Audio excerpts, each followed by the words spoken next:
Fala galera, tudo bem? Estamos nós aqui para mais uma aula e essa aula que nós vamos trabalhar agora é uma aula da apostila 2, é a primeira aula da apostila 2, só que é uma aula bastante grande, então eu vou desdobrar essa aula em duas partes, ok? Infelizmente nós não podemos trabalhar tudo que for abordado aqui de forma pormenorizada, né? Então nós vamos trabalhar, né, rapidamente com os temas que forem citados. Somente no último caso do nacionalismo que nós vamos dar um pouquinho mais de espaço, ok? Então essa aula 11, problemas e desafios da nova ordem mundial, né? Não se esquecendo que a nova ordem mundial é marcada pela globalização, né? Então são desafios, né? Quando a gente pensa em desafios, são elementos, são entes que estão aí para nós enfrentarmos, né? Representam questões importantes, questões complexas que estão postas para que os países enfrentem, ok? Então vamos lá, né? Não se esquecendo do conceito de globalização, que é um conceito bastante amplo, né? Globalização, né, de grosso modo, entende-se por globalização a mundialização da economia, né, a mundialização, né, de um padrão cultural, de estilos de vida, né, que estão disseminados por todo o mundo. Então, a globalização representa, né, ela é possível, né, sempre vamos lembrar disso. A globalização só é possível por conta de três revoluções na comunicação, revolução na tecnologia, revolução nos transportes e também por uma questão política, né? Então a globalização ela é efeito dessas revoluções, mas também porque há uma liberalização das relações econômicas no mundo. Significa que os estados abriram as portas das suas economias para a atuação de grandes empresas, né? Então, o neoliberalismo é uma política, uma filosofia econômica que se integra plenamente à ideia da globalização, né? Do aspecto político, é o aval que os estados deram, os estados que praticam, né, essa política econômica mais neoliberal, são estados que deram literalmente carta branca para que, né, as empresas que protagonizam a globalização atuassem nos seus respectivos estados, né? Então nós vamos trabalhar com isso, vamos ver as vantagens, vamos ver as dificuldades, os problemas, as tensões, os processos e os atores dessa globalização, né? E obviamente, como o título da aula, né, os desafios da nova ordem mundial marcada pela globalização. Primeiramente, então vamos trabalhar com as vantagens, né? As vantagens da globalização para aqueles que conseguem participar da globalização. Então nós temos uma intensificação da integração econômica, né? Cada ano que passa, mais trocas econômicas entre os países, sobretudo dentro dos blocos econômicos, mas também existe uma espécie de interdependência entre as nações. E isso pode ser mais claro quando nós lembramos das cadeias produtivas. Vamos lembrar, né, de que certos produtos eles não são mais feitos dentro de um complexo industrial. As tarefas, as atividades, elas estão fragmentadas, terceirizadas, desconcentradas, né, descentralizadas, né? Vamos lembrar do exemplo do aviãozinho, vamos lembrar do exemplo do iPhone. Então, cada parte do produto está sendo feito em um lugar, uma matéria-prima que está sendo extraída na África, uma outra parte que está sendo feita na Europa, outra montada na China, pensada nos Estados Unidos. Então, a interdependência econômica ela é muito grande. Ok? As cadeias de valores, né, elas representam aí caminhos, integrações muito grandes. Então nós temos uma intensificação dos fluxos de capital, das mercadorias, dos serviços e das informações. Então as bolsas de valores, né, dispersas pelo mundo todo, representam o que? Um elo desse fluxo de capital. Né? Quanto mais importante a economia, maior é o fluxo de capital diário, né? naquela bolsa de valor. Então, pensando em Frankfurt, Nova York, Tóquio, né? Paris, Pequim, são bolsas, são centros, né? de fluxo, são centros por onde esse fluxo de capital estão passando. Então, isso só acontece por conta dessas revoluções tecnológica, comunicativa, ok?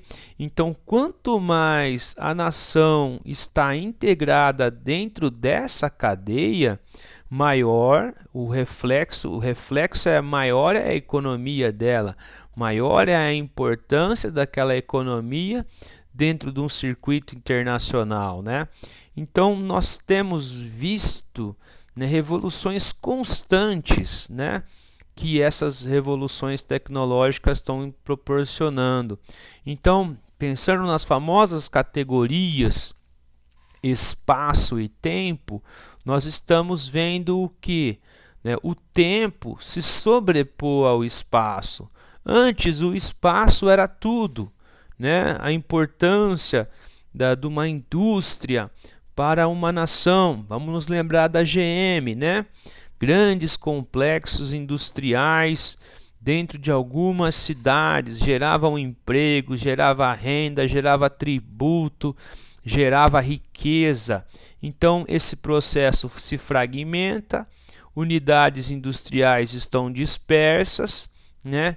E assim sendo, né, algumas cidades não conseguem reverter, né, o drama econômico gerado a partir dessa globalização. Então nós temos aqui, né, com essa mudança na relação tempo-espaço, nós temos tido desde os anos 90 essa desterritorialização da produção, né? Então vamos voltar para aqueles dois conceitos, né? Territorializar e desterritorializar. Desterritorializar é quando literalmente, né, aquela empresa ela se desapega daquele chão, daquele lugar que contribuiu para que ela, né, surgisse, tivesse sucesso, enriquecesse. Então, né, por isso que chama-se empresa transnacional, né, porque ela está atuando fora da sua nação, ela já não tem mais tanto vínculo com a sua nação. No que toca os problemas, né? Então, os problemas que passam pelos imperativos do capital global. Não adianta, né, vemos alguns partidos, alguns movimentos políticos que lutam contra o globalismo. Não é uma questão dele ser bom ou não. É muito difícil você imaginar que os estados têm competências ou capacidades para enfrentar, né, esse capital global. Então é uma situação que não tem como voltar no tempo, é impossível, certo? É um processo que já foi liquidado. Então é importante que os estados saibam lidar e negociar com esse capital global. Então isso, né, aconteceu e acontece porque há uma desregulamentação econômica. A porta foi aberta para eles, para esse capital global, e ele deu no pé, certo? Então, esse é um problema que traz fraqueza para os estados nacionais. A partir do momento que um estado nacional começa a bater de frente com uma transnacional, ela simplesmente vai diminuir as suas atividades até o ponto de ela fechar as suas portas e, obviamente, abrir em outro lugar. Então, esse é um problema. Outro problema, as flexibilizações nas relações de trabalho. Então, isso nós temos visto no Brasil desde, né, do governo Temer com o governo que de certa forma aplicou, executou uma reforma trabalhista, né? Essa reforma trabalhista flexibilizando, né, as relações de trabalho. Isso tem acontecido há pouco tempo aqui, mas na Europa já é uma realidade há algumas décadas, desde os anos 2000, talvez o fim dos anos 90. O que significa flexibilizar? É tornar mais fácil a quebra do contrato, né? Facilita, né, lançar o contrato, mas facilita quebrar o contrato, desconsidera alguns direitos, né, historicamente conseguidos, né, dos trabalhadores.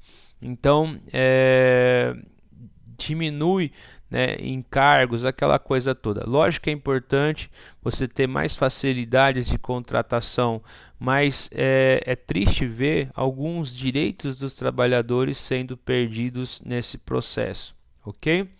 Então, os países precisam apresentar, para que sejam atrativos para o capital global, né, boa infraestrutura, boa economia, uma política estável.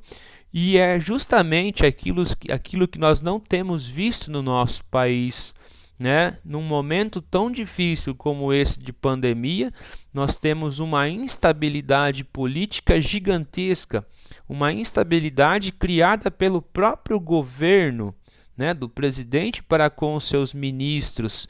Então isso enfraquece, né, não só o governo, mas enfraquece a imagem do país, mostra que o nosso país, ele é um país perigoso a se investir. E se ele é um país perigoso a se investir, há uma fuga de capitais no nosso país. Com a fuga de capitais, né, menos dólares entram no nosso país. E assim sendo, o reflexo é a desvalorização da nossa moeda, né, perante o dólar. Ok? Então, são coisas que os governos nacionais eles têm que atentar numa situação global extremamente complexa como a que nós vivemos, né? Caminhando sobre os impactos da inserção internacional dos países na globalização. Primeiro tópico, síndrome da globalização, né? Que é a manifestação das transformações constantes que se opera no cenário global. É a percepção das mudanças, é a erosão das soberanias nacionais, né? É a necessidade de ter uma política econômica antenada com aquilo que está acontecendo no mundo, né? É a manifestação da viabilidade do nosso país perante os atores internacionais. Então, olha o caso da Venezuela, um governo que bateu de frente com esses atores, né? Um governo que resolveu confrontar os atores internacionais. Qual que foi a reação? Né? A Venezuela foi isolada, a Venezuela é ignorada pelas grandes empresas transnacionais capitalistas. Cabe apenas o apoio de quem? De países que representam outros modelos econômicos, como a China e como a Rússia, certo? Então, a hiperinflação venezuelana, as dificuldades da Venezuela, né, é reflexo dessa estratégia de confrontamento, né, com os grandes atores internacionais.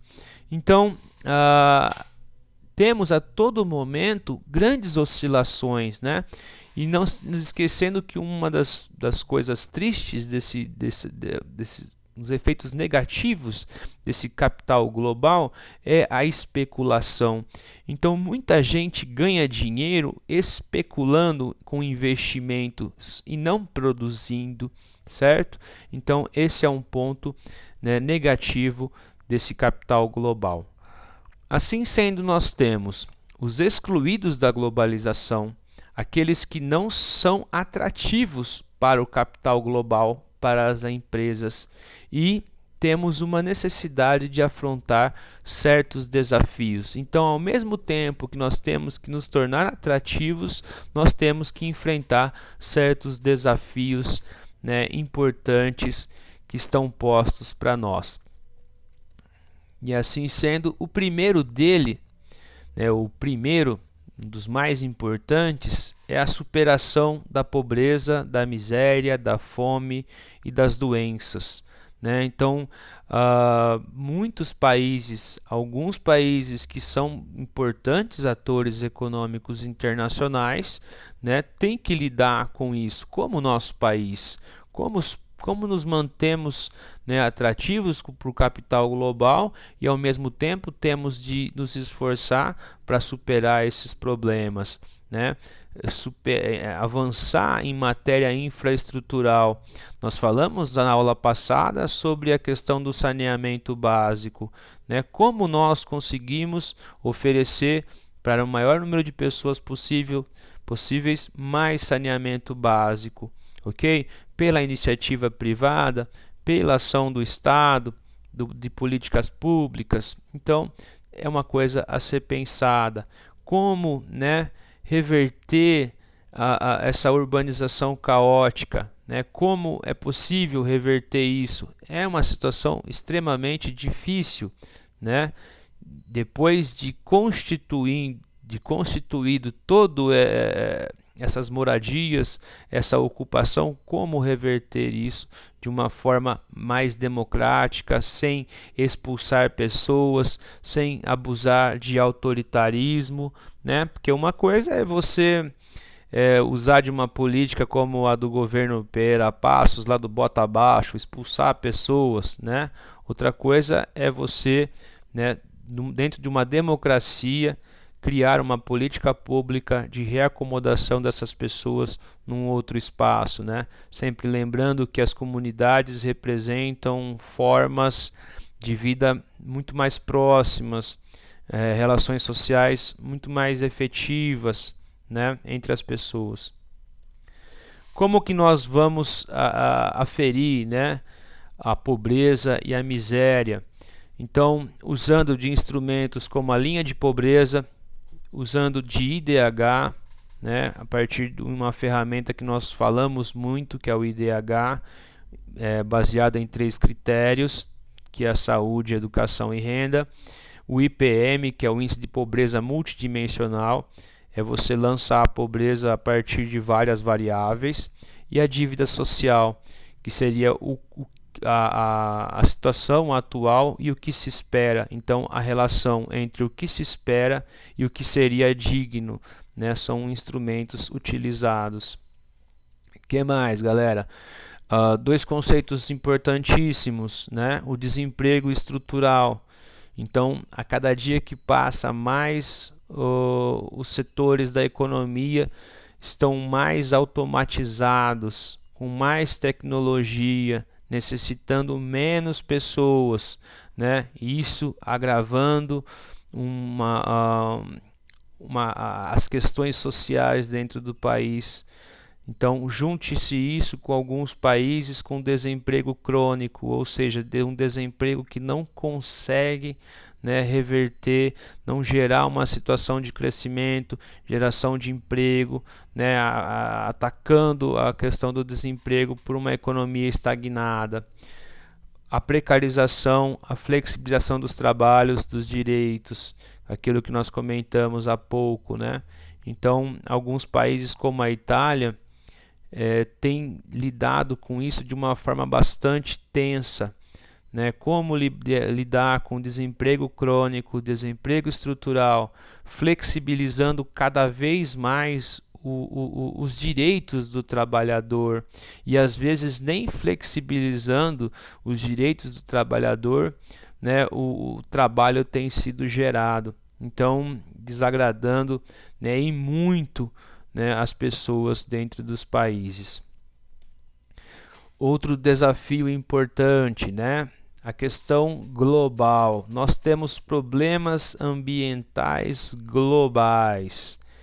Problemas ambientais globais demandam o envolvimento de todos os países, sobretudo aqueles países que mais contribuem de forma negativa para os problemas globais, né?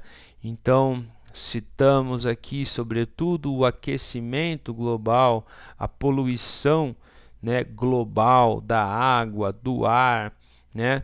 Alguns vestibulares em anos anteriores deram bastante ênfase à poluição dos oceanos, né? Principalmente por plástico, por petróleo, por derivados de petróleo. Então, é urgente que os estados procurem, né, políticas de desenvolvimento cada vez mais sustentáveis. Lembrando do conceito de desenvolvimento sustentável, aquele desenvolvimento, né, aquele plano de desenvolvimento que não coloca em risco os recursos, que sabe lidar com os recursos de uma forma harmônica, mantendo ou preservando para as gerações futuras, né, também aquele recurso. Não cabe a nós esgotarmos os recursos de uma forma egoísta. Cabe a nós sabermos lidar de forma harmônica, né, e mantendo para as gerações futuras. Ok? Então, termino essa aula, a primeira parte dessa aula, né, trazendo aqui algumas imagens que mostram a negligência das pessoas com o lixo, né, a poluição que acomete, né, os animais, a fauna, né, marítima, a fauna fluvial, né, a imagem de um urso polar magérrimo por conta do derretimento das banquisas, das calotas polares, que limita o tráfego, né, dos ursos polares no seu habitat. Então, são problemas que estão postos, né, para o mundo, para uma maior cooperação entre os países, ok? Então, retomamos já com a segunda parte dessa aula.